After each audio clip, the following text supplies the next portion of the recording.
Hey, pilot, welcome back to Ready for Pushback. I'm Nik Fialka, and today's interview show is with the founder of RTAG, Joshua Lee, and we are talking all things RTAG. The convention's coming up. It's going to be a big time. If you guys are interested, if you're a veteran, then this is for you. It's a free event for veterans. If you're not a veteran, there is a sign up and there's a small fee to get in, but it is the biggest convention. It is full of all the military people, very fun. Josh and I have a really fun relationship. We're great friends. And I think you're really going to enjoy this episode. We talk about something pretty surprising at the end, too. So sit back, relax. Let's get ready for Pushback. It all started as a spark. Maybe it was the sound of jets racing across the sky, or the feeling of your heart racing as you watch a crop duster flying low and slow. Even then, you knew you were meant to fly. For pilots, it's more than just a job. It's a calling. The early mornings, the long hours, the relentless training. You didn't do it for the money. You did it for that moment. That moment when the wheels lift off and the earth falls away beneath you. But flying is just the beginning. The journey to your dream job takes more than just skill in the sky. It takes strategy on the ground and a lifetime of learning. Most pilots don't understand what career opportunities are available in the world of aviation. Learn how to go from good to great, from flight school to regional to major, and from hopeful to hired. Whether you're sharpening your skills, building your resume, or preparing for that big interview, this is where pilots come to level up. Let's get ready for Pushback. Here's your host and my dad, Nik Fialka. All right, Joshua Lee from RTAG. What's up, buddy? How are you? Hey, what's going on, Nick? It's good to see you, brother. It's good to see you. What's it like being president of RTAG right now? Is it busy? It is really busy. Yeah, it's quite busy, but super exciting. It's the fun part, gearing up for October. What is it like being the president of the largest aviation convention in the country? Pretty exciting. I don't really think about it in those terms. It usually kind of washes over you as you're shaking all these hands coming in. That's one of the things I know that Tim and Jim and I have talked about when we started this thing a long time ago, as far as shaking hands and wanted to just thank people for coming to this thing we thought nobody would ever come to.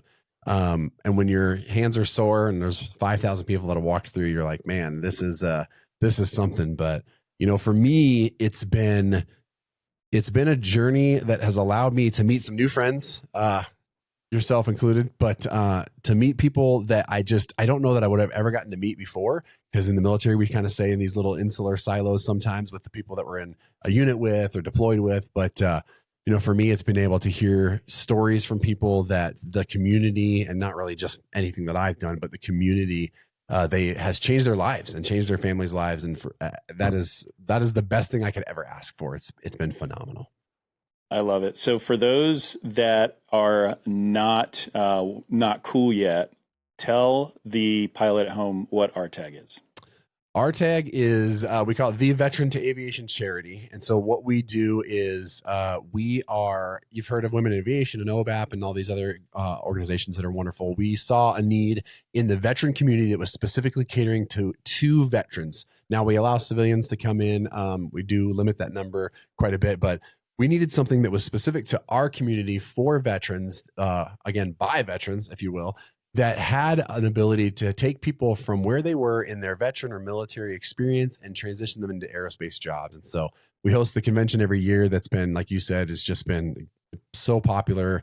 And I think that's part of the reason, the way we run the organization. But we give out scholarships as well to help bridge those transitions, because we have GI Bills and we have WIOA, and there's a lot of other opportunities out there for military members and veterans to get money to help with their transitions. But a lot of times those gaps fall short. And so we started a scholarship program from the very beginning. We give out between $250,000 and $300,000 of scholarships every year. We're trying to bump that number up. But yeah, so we bring together all of these people that want to hire veterans and understand the value of what a veteran brings to the table. And we bring them all together under one roof. We have a lot of mentorship on our social media sites to help with this transition. It's for any veteran from any branch to get into an aerospace career job. And that's what we love to do. And it's all free. Everything's free to veterans. We don't charge them a dime for anything that we offer. And that's really, really big to us. They've just got to show up with a bad haircut, and there's a person judging each haircut as they come in. Is that how it goes? That's how it goes. Yeah. It's like, oh, you did that one by yourself. You did that one by yourself. Yeah, no, exactly. It's, and it's, it's been, we didn't know what we had in our hand when we first started this in 2018. And it shocks us every day that we get to do this. Yeah. Me too. Let me say this, because you've said 2 times aerospace careers. You didn't say pilot jobs. Correct. What's the difference? The difference is, and that's the one thing is everybody thinks, well, pilots, there's a pilot shortage, and that's true. There's hundreds of thousands of pilot shortages across the world that are needed. But one of the things that we understand very clearly is there's shortages in all of aerospace, all of aviation, all of, Boeing needs people, Airbus needs people, Lockheed Martin, all of these companies do, and maintainers. That's one of those things that doesn't get talked about as much, but we're talking 600,000 short maintainers over the next decade and a half. And so there's so many capabilities and job opportunities out there inside of this one what people think is a niche field that's really not, right? If you were we were talking about this the other day, if you're an admin person and you like doing admin stuff, you love doing administrative stuff, that's your knack, that's your talent, and you've done that for 20 years in the military, there are tons of those jobs in positions in aviation for airlines, for aerospace companies, for tech companies that work inside the aerospace area. So we've seen a need that there is a ton of opportunity, a ton of places for people to go that have military experience. And we're just trying to bridge that gap. And because we love aviation, and that's where we started, and we want to fill those. And so it's been fantastic. SpaceX is one, right? SpaceX hires at our convention. They hired 6 engineers at our convention a couple of years ago, so they're looking for people, not just Delta, American, United, all these airline companies. There's a lot of companies associated around the world. I think that it's important for a person that's listening to this that might be actively in the military and thinking, hey, I'm not a pilot. No way I could ever do this. The economy of aviation is like the economy of the world. Just like in the military, there's a hand for every glove. There's the admin side. There are the trigger pullers. There's the tank drivers. There's this, that, A&Ps, mechanics, whatever you want to call them. And so the important part is to realize there's opportunity in the aviation world, and it's not just focused on a vocational job. There are professional jobs. Right. If you love a spreadsheet, by God, airlines have spreadsheets for you. Yes, they do. Oh my gosh, and they do. It is such and also there's so much growth in this industry, and it's such a big industry. And so if you find one place that works for you as you grow out of that job, there's an opportunity somewhere else for you as well. So something to consider if you are, if you're in the military and thinking about getting out, right. There's a lot in aviation. And so you should try it. Worked for me, worked for you. It worked great. And one of the other things we're seeing too is there's transition possibilities too. There's people that I know that I flew with that they don't want to fly anymore, but they still want to be around it. There's tons of jobs for them. Or maybe you do want to fly. Maybe you're a backseater and you do want to fly. There's tons of options for you. Maybe we've had several people, interesting enough, they retire, they're doing well. They're like, I just want to travel. What about being a flight attendant? Yeah, we'll link you up with a flight attendant career. I mean, there's lots of opportunity, and all of them, to be honest, in the aviation world, it seems like anytime you slap aviation or aerospace on something, it automatically raises the price of everything. There's great paying jobs out here that do a lot of different things. So 100%, whatever your passion is, you can probably find it in the aerospace side. Maybe you're a drill instructor and you want to be a gate agent. Yeah, that'd be great. I'd love that. We could use that. Perfect job for you. That would be a perfect job. That's right. I'd love Lord to see of mercy. It. Yeah, with a hat, just kind of down over his eyes. All right, amazing. Number 1, you got 1 minute to get on this plane. Let's go. I can see it. Oh, line up. That's right. That's Knife right. hands everywhere. That'd be phenomenal. I'm going to suggest that. I think that'd be a great suggestion. I think so. I think we could start a contracting company That's to right. provide contract DIs to We call it DIs to gate agents. I like it. I'm there. Yes, I love it. We're going to be, you guys just wait. We're That's geniuses. It. That's right. All right, dude. Let's, first off, I do want to say I'm very proud that for many years now, Spitfires, we've been a gold sponsor of RTAG, and it is one of my favorite things because like it's actually so exhausting because when we get there, it's 5,000 people, but everybody knows us and we're getting ready to meet them. And last year, I mean, there was a line almost an hour long of people waiting to get their resumes reviewed and like to meet us and to say hi and say thank you. Like that's the biggest part for me. Is like somebody's like, hey man, this thing that you did on your show helped me out get this job or help me understand this. And you know, that's the whole point. I say it all the time, like just to give back and to provide the thing that I didn't have when I was going through. So super cool, super exciting, exhausting, but also you meet the craziest, you hear the craziest stories of people that have done all the things and you're like, holy moly, the people there, it's overwhelmingly giving because it's all about volunteering and giving back. Like you guys don't take a salary from this and it's just all about the scholarships. Yeah.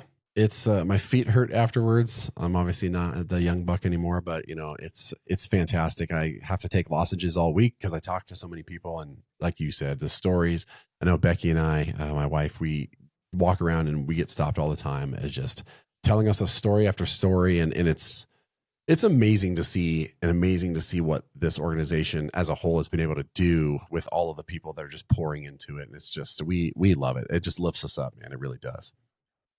Yeah, it's so good. And I can't wait to meet everybody. It's so exhausting. And so last year, I think, we started having a discussion, just one-on-one, because that's what we do. And you were talking about trying to leave the airline that you were currently at and move to a different one. Yep. Are you interested in talking about that a little bit? Yeah, absolutely. I think that'd be great. Yeah, I approached you and said, hey man, thinking about heading over to United. What do you think? Yeah. And I think I told you, like, I think it's a great idea. I think it's an awesome company, all the things, but also like you've been at your other airline for so long. Like, are you sure that's something you want to do? And so will you talk to us a little bit about what your thought process was and kind of how you weighed the pros and cons about what was right for you and your family? Yeah, absolutely. And mine's, it could be a little different, I think, than some people, you know, because I wasn't just a regular line pilot. I wasn't a line pilot there. So the decision was even a little bit different. I've been in management at my last company for 5 years, almost 5 years at the time. And so there was a lot of weighing into it, not just the financial aspects, right? Could this, you try to live like an FO, like somebody told me a long time ago, try to live like an FO. But you know, every now and then things expand. But I will tell you, if you can be debt free, this is total financial counseling, but if you can live your life debt free, do it. Okay, that was a huge help for us, as I didn't have to worry about paying payments and things like that. But yeah, we started to look at it, and for me, I'm kind of a person who enjoys challenge. I like to kind of, I don't always want to say that what's the next big thing, because you can definitely be comfortable and settled in where you're at and be challenged where you're at. RTAG certainly does that, right? It challenges me every single day. It's not the same old thing every day. But I was thinking about, what does it look like over the next 20 years, the next 21 years of my life? I was 44 at the time. I think I was talking to you, and I said, hey, I got 21 years left in this career. What do I want it to look like? And so when we started weighing, one of the big things is we really like where we live, and we know that the United has a very big footprint here.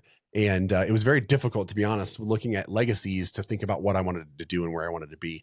But getting to know a lot of people at United and what they were offering, and it really just seemed to fit. And so one of the things we started looking down is, obviously we budgeted, look at the budget. What does this look like? Can we do it? And once that was decided, yeah, we can do it. This isn't an issue, or maybe save up a little extra money or something. That was fine. That was the easy part. For us, obviously, near and dear to my heart was a lot of prayer. Just like seeking out what is it that we're supposed to do for the family and what does this look like, going from being a management person who kind of runs a specific department to just being a pilot, just being a FO at a new airline. And so those all things kind of came into the mix. And for us, I think what ultimately kind of sold me on is what are the opportunities long term, right? So at the last airline, there was capped opportunities, and that's nothing against them. It's just the size of the airline. There's only so much that you can do. And in talking with people like you, talking with the people at United, I started to see a really clear picture of the capabilities and the things that I wanted to do with my career. There's a ton of opportunity at a place like United, and so there's and a lot of their flight ops stuff that I would do, all the opportunity in the flight ops is all here based where I live already. So my ability I could stay just a pilot if I wanted to. I could fly different aircraft. I could fly wide body aircraft international. I could go into training in the training center, in the standards side, or in the management side. There was just so much opportunity for pilots to go into those places. That was kind of the thing that kicked me over the top. And then I looked at how long does it take for me to get, now I'm going from a pool of 2,000 or so to a pool of 18, 19, 20,000. Am I competitive with those things? And so that was one thing that I did is I talked to some pilots that were already here. I talked to some management that were already at United, and I talked to them about, these are the things that I want to do. These are my career goals. This is really what I think I would like to do long term.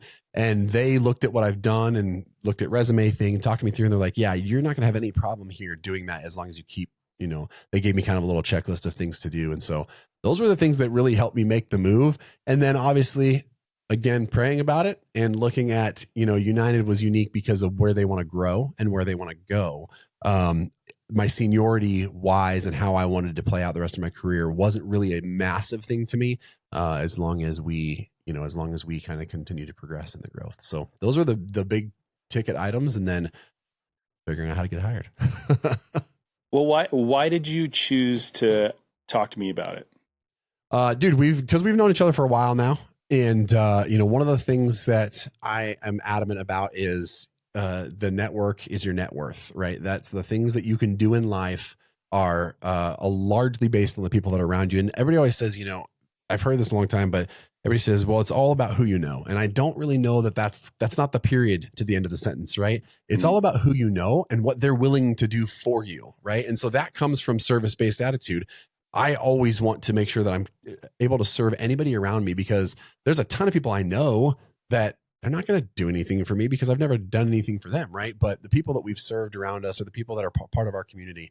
And so for you, not just having the connection with Spitfire and having all this experience and understanding that, but as a friend, I knew I could trust what you were going to tell me, right? If you were to say, dude, you're crazy. Why would you ever leave that other airline? Here's the 4 reasons why. Oh man. Okay. Yeah. I didn't think about those. And so for me, there is nothing you can achieve. I just don't think there's very many things you can achieve on your own in a career mentality. And so finding the people that you trust, and I think you were one of the first people that I probably talked to about it, and we've talked quite a bit about it because you've been at the same airline that I have. You've been in a lot of similar situations that I have, and you have a wealth of experience. And so I totally trust you, obviously, as a friend. But no, I knew what my network, and I knew that the people that I could trust that could tell me the real scoop on whether I was making a crazy decision or not. And because my wife was just like, yeah, if you think it's right, I believe in you. We're going to follow you. Like, if you think this is what it is, I'm like, well, that doesn't help me. So yeah, I knew that you'd give me the real scoop, man. Yeah, that's exactly how my wife is too. Like, well, you're the one that's going to ruin this family or make it win. So go do it. That's right. Thanks. I think, my shoulders. Thanks, baby. Yeah. Yep. Man, I know how that feels. Well, I'm very thankful you did. You are not the first person of influence that has come to talk to me about wanting to do something. And one of the, I respect that so much. Like, I'm really super honored that you and the people that I have spoken to have come to me and asked, like, hey, listen, I'm asking you this in confidence. I've been quiet about this for like over a year now. Like, yeah, I have been one. It's like having a top secret clearance a little bit, and trying to, man, we're doing some cool stuff. I wish I could tell you about it, but not even bringing that forward. And right. I think that that's really important to have people's confidentiality a little bit and know that. But that's also part of this world of aviation as we do the conventions, as we work with other airlines, as we help pilots finding that that fit for everybody. Right. I think is really important, and I'm really thankful for that.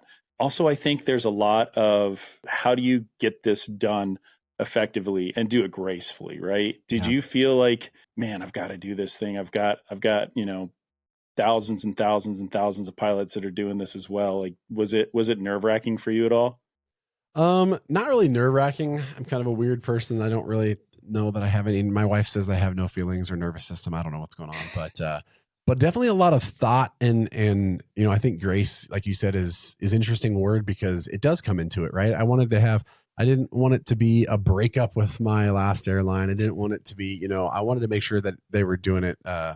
We were doing it for the right reasons, right? I don't ever want to leave a place because I'm angry or frustrated, right? I want to change it and not be frustrated or something like that. But, and it does come into the confidentiality thing. I knew, obviously, talking with you, you guys did a phenomenal job because I do understand for right or wrong. Unfortunately, people listen to me, which is really silly to think about now, but for right or wrong, I don't ever want to influence somebody because they think, oh, well, he's going to go there. It must be a great place, because it's not always a great place. I mean, in all honesty, I watched thousands of people go to legacies before me that we got to help, that RTAG got to help. And my seniority, I'm not even going to use the word suffer, but my seniority is lower because we at RTAG have been able to help all of these people for 6 years before I ever went to a legacy. And that doesn't bother me at all. It's actually pretty amazing because it wasn't the right fit for me at the time. And so that's one of the things is we want to make sure that we don't undue influence somebody to go to a place that's not right for them.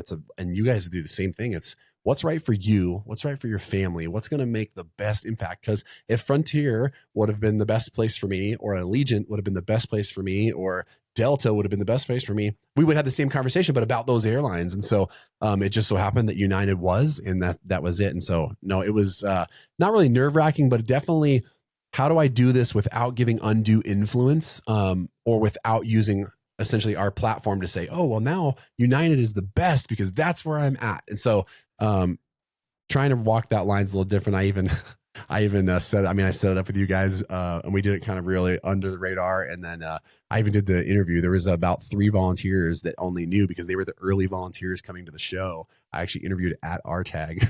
So there's only 3 people I think that really kind of fully knew about it, which was pretty great.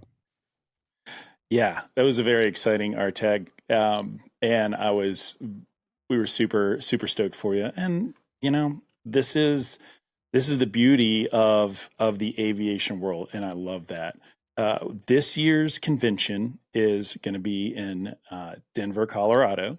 Yes. And it's going to be 6,000 feet of altitude. So if you guys live at sea level and you're going to come have a couple beers, I want you to be careful. Yes. And because you got to get all that iron back into your red blood cells. But talk to me about this convention and what we're in store for.